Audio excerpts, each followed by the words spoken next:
Daily 1 page అందుకే బరువు పెరిగింది.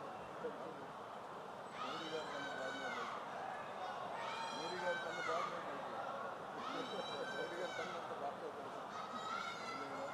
ఎందుకన్నా ఇరికించాలంటే డైరెక్ట్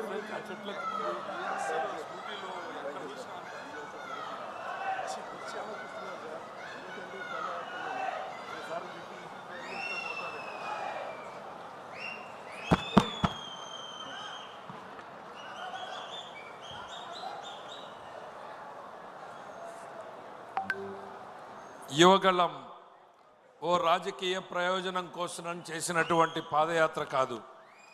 ప్రజల కష్టాలను, ప్రజల కన్నీళ్లను వాళ్లకు బాసటగా నిలవడానికి ప్రభుత్వ విధానాలను యువగళం అనుభవాలతోటి అనుసంధానం చేస్తూ సరైనటువంటి మార్పులను ప్రభుత్వంలో కొనసాగించడానికి ఉపయోగపడేటువంటి కార్యక్రమం. అందుకే సంవత్సర కాలం తర్వాత కూడా పార్టీలో యువగళం అనేటువంటి నినాదంగానే కాదు, అదొక విధానంగానే కొనసాగుతుంది అని ఇవాళ 6 శాసనాల్లో అది కూడా ప్రధానమైనటువంటిది అనేటువంటి తెలియజేసుకుంటూ తర్వాత సభా కార్యక్రమంలో ముందుకు పోవడం జరుగుతుంది.